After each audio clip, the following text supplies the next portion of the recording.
श्री राम। आज कल सब जगह सिर्फ एक ही नाम है, राम राम राम राम। और क्यों ना हो, क्योंकि हमारे भगवान श्री राम अपने घर में वापस आ रहे हैं। आज हम इस वीडियो में पिछले 500 साल के संघर्ष के बारे में बात करेंगे कि क्या क्या संघर्ष किए थे हमारे पूर्वजों ने राम मंदिर को बनाने के लिए। अगर आपने अभी तक हमारे चैनल को सब्सक्राइब नहीं किया है तो हमारे चैनल को अभी सब्सक्राइब करें। ये 500 सालों का संघर्ष है, इसलिए हम कोशिश करेंगे कि आपको सब कुछ अच्छे से बता सके।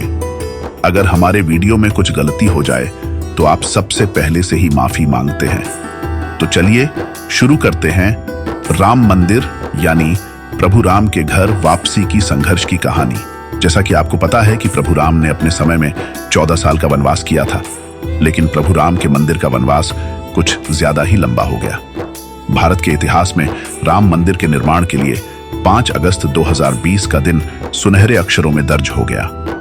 1528 से लेकर 2020 तक यानी 492 साल के इतिहास में कई मुश्किलें आई, मगर हमारे राम भक्तों ने सभी मुश्किलों को हंसते हंसते पार कर लिया। खास तौर से 9 नवंबर 2019 का दिन जब 5 जजों की संवैधानिक बेंच ने ऐतिहासिक फैसले को सुनाया। राम मंदिर के रहस्य को जानने के लिए हमें 500 साल पीछे जाना होगा। कहा जाता है कि सिकंदर लोधी के शासनकाल तक अयोध्या में मंदिर मौजूद था।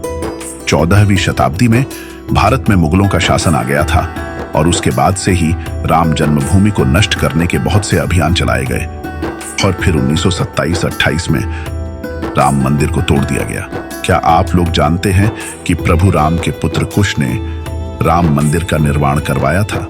1528 में मुगल बादशाह बाबर के कहने पर सेनापति मीर बाकी ने राम मंदिर को तोड़कर एक मस्जिद का निर्माण कराया, जिसको बाबरी मस्जिद का नाम दिया गया। इसे लेकर हिंदू समुदाय में काफी आक्रोश था और हिंदू ने दावा किया कि यह जगह भगवान राम की जन्मभूमि है और यहाँ एक प्राचीन मंदिर था। हिंदू पक्ष के मुताबिक मुख्य गुंबद के नीचे ही भगवान राम का जन्म स्थान था।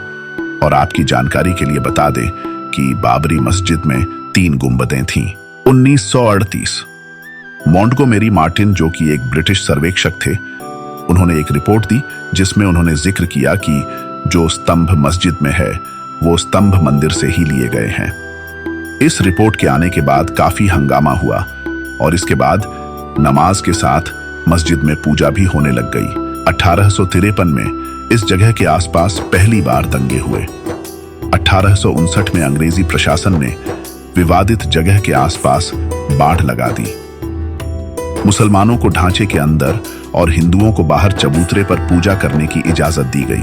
अंत रघुबीर दास वो पहले व्यक्ति थे जिन्होंने राम मंदिर आंदोलन के लिए सबसे पहले कोई पिटीशन दायर की थी।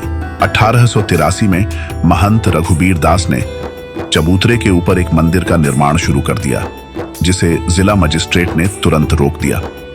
रघुबीर दास ने फैजाबाद न्यायालय में एक मुकदमा दायर किया, जिसमें अदालती मामले संख्या 61-285 के अनुसार मंच के स्वामित्व और उस पर निर्माण के अधिकार का दावा किया गया। वर्ष 1934 में कुछ दंगे होते हैं, जिसके बाद बाबरी मस्जिद में नमाज पढ़नी बंद हो जाती है। यह वो वक्त था जब हमारा देश अंग्रेजों का गुलाम था। न अपनी सरकार थी और न ही अपना कानून था, बस सिर्फ एक विश्वास था कि राम भूमि पर मंदिर बनाना है। असली विवाद शुरू हुआ 23 दिसंबर 1949 को, जब भगवान राम की मूर्ति मस्जिद में पाई गई। हिंदुओं का कहना था कि भगवान राम प्रकट हुए हैं, जबकि मुसलमानों ने आरोप लगाया कि किसी ने रात में चुपचाप मूर्ति वहां रख दी। यूपी सरकार ने मूर्ति हटाने का आदेश दिया, लेकिन जिला मैजिस्ट्रेट के नायर ने दंगों और हिंदुओं की भावनाओं के भड़कने के डर से इस आदेश को पूरा करने में असमर्थता जताई। सरकार ने इसे विवादित ढांचा मानकर ताला लगवा दिया। 1950 में फैजाबाद सिविल कोर्ट में 2 अर्जी दाखिल की गई। इसमें एक में भगवान राम की पूजा की इजाजत और दूसरी अर्जी में विवादित ढांचे में भगवान राम की मूर्ति रखे रहने की इजाजत मांगी गई। और फिर वर्ष 1961 में यूपी सुन्नी वक्फ बोर्ड ने अर्जी दाखिल की। उनको विवादित जगह पर कब्जा और मूर्तियां हटाने की मांग की। 1986 में यूसी पांडे की याचिका पर फैजाबाद के जिला जज के एम पांडे ने 1 फरवरी 1986 को हिंदुओं को राम मंदिर में पूजा करने की अनुमति दे दी और मंदिर से ताला हटाने के आदेश दे दिए। 1990 में लाल कृष्ण आडवाणी जी सोमनाथ से अयोध्या के लिए 10,000 किलोमीटर की रथ यात्रा पर निकलते हैं। आडवाणी जी को बिहार के समस्तीपुर में गिरफ्तार कर लिया जाता है। जिस दिन रथ यात्रा का अंत होना था, उसी दिन पार्टी के कार्यकर्ता मंदिर के विवादित ढांचे पर झंडा फहरा देते हैं। इस दिन बहुत से कार्यकर्ता शहीद भी हो जाते हैं। 1992 और तारीख 6 दिसंबर, इसको कुछ लोग शौर्य दिवस भी कहते हैं। इस दिन विश्व हिंदू परिषद और शिवसेना समेत दूसरे हिंदू संगठनों के लाखों कार्यकर्ताओं ने विवादित ढांचे को गिरा दिया। देश भर में सांप्रदायिक दंगे भड़क गए, जिनमें हजारों की तादाद में लोग मारे गए। इस घटना के बाद उत्तर प्रदेश में राष्ट्रपति शासन लगा दिया गया और उस वक्त के उत्तर प्रदेश मुख्यमंत्री कल्याण सिंह ने इन दंगों की नैतिक जिम्मेदारी ली। कुछ सालों तक इस मामले को लेकर दोनों पक्षों में शांति बनी रही, मगर 90 के दशक में बीजेपी के आने के बाद इस मामले ने फिर से तूल पकड़ ली और इस मामले में आर्कियोलॉजिकल सर्वे ऑफ इंडिया को शामिल किया गया। आर्कियोलॉजिकल सर्वे ऑफ इंडिया ने अपनी रिपोर्ट में बताया कि जिस जगह मस्जिद है उसके नीचे मंदिर होने के अवशेष मिले हैं, जिससे यह प्रमाण मिलता है कि यहां पहले मंदिर था।